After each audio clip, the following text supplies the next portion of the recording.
لڑکی لڑکے نے بھاگ کر شادی کر لی، نکاح ہو گیا۔ لڑکی کے گھر خاندان والوں کو غصہ آیا۔ لڑکے کے گھر والے نہ صرف غصہ تھے بلکہ شدید پریشر میں بھی تھے۔ بار بار گھر پولیس آتی۔ محلے میں رشتہ داروں میں بات پتہ چلی تو لڑکے کی فیملی نے رفتار اور تیز کر دی۔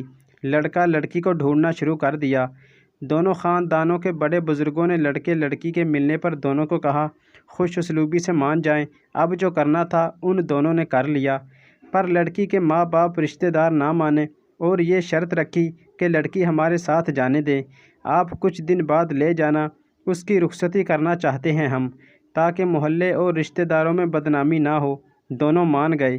لڑکی ماں باپ کے ساتھ چلی گئی اور کچھ دنوں کے بعد لڑکی والوں نے اس لڑکے اور پوری فیملی پر مقدمہ درج کروا دیا۔ مقدمہ کی دفعات: اغوا، زنا اور جبراً نکاح۔ قصہ مختصر: لڑکے کو اس کی بہنوں اور ماں باپ کو کورٹ کچہری گھسیٹا گیا۔ کچھ عرصے بعد جہاں لڑکا عدالتی کارروائی جھیلتا رہا، وہیں لڑکی عدالت سے خلا لے کر دوسری شادی کر چکی تھی۔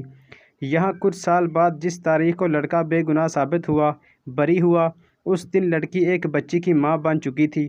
وہ لڑکا گلیوں کی خاک چھانتا رہ گیا۔ اور خلاصہ یہ ہے کہ اگر بھاگ کر پسند کی شادی کرنے کے بعد اگر لڑکی عدالت کے سامنے مکر جائے تو سب سے زیادہ نقصان اس مرد اور اس کی فیملی کا ہوتا ہے۔ عورت ذات وہی اچھی ہے جو ماں باپ کی رضا سے ان کی سرپرستی میں شادی کرے۔ جو آپ کے ساتھ بھاگنے کو تیار ہو اس سے کیا امید وفا رکھیں گے؟ مزید اچھی ویڈیوز کے لیے چینل کو ضرور سبسکرائب کریں۔